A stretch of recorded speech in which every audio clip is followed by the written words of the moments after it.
పాలకుర్తి మండల కేంద్రంలోని సామాజిక ఆరోగ్య కేంద్రాన్ని సందర్శించి ఆకస్మికంగా తనిఖీ చేశారు జనగామ జిల్లా కలెక్టర్ షేక్ రిజ్వాన్ బాషా.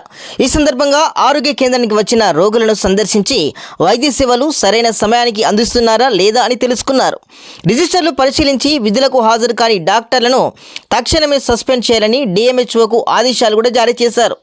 సీజనల్ వ్యాధులను నివారించుటలో ప్రజలకు అందుబాటులో ఉండాలని, విధి నిర్వహణలో నిర్లక్ష్యం చేస్తే చర్యలు తీసుకుంటామని అక్కడ హెచ్చరించారు. అక్కడి నుండి కస్తూర్బా గాంధీ బాలికల పాఠశాలను సందర్శించి వంట సామాగ్రిని పరిశీలించారు.